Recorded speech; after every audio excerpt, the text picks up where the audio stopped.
This is part two on the commentary on the housing crisis. Now, when I was homeless, and of course, still am homeless, but when I was, living in shelters, I frequently knew people who were working and were still homeless. That was a thing. That was very much their reality.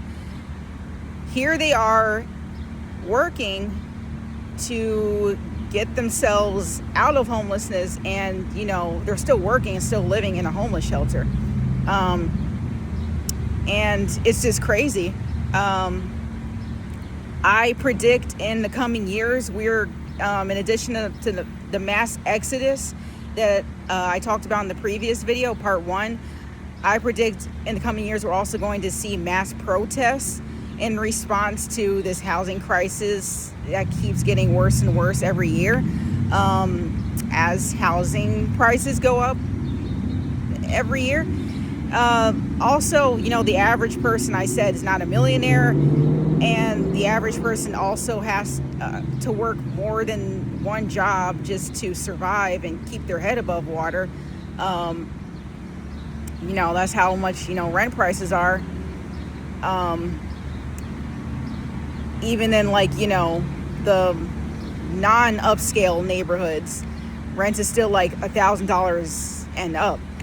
And so, the average person has to work multiple jobs to afford rent. One job is not enough. And so, as prices continue to increase, that means people are going to have to work 2, 3, 4, 5, 6, 7, 8, 9, 10 jobs. I don't know how many jobs, and they're going to have to keep working more and more hours, more and more jobs. There's a thing called burnout. There's a thing called being human. This is just not sustainable at all, long term. And so, I'm glad I utilized the Notes app finally in my phone, because I have a lot to say about this topic. Me being homeless and lived in apartments and have lived in government housing. I've lived in both, so I can talk about both sides.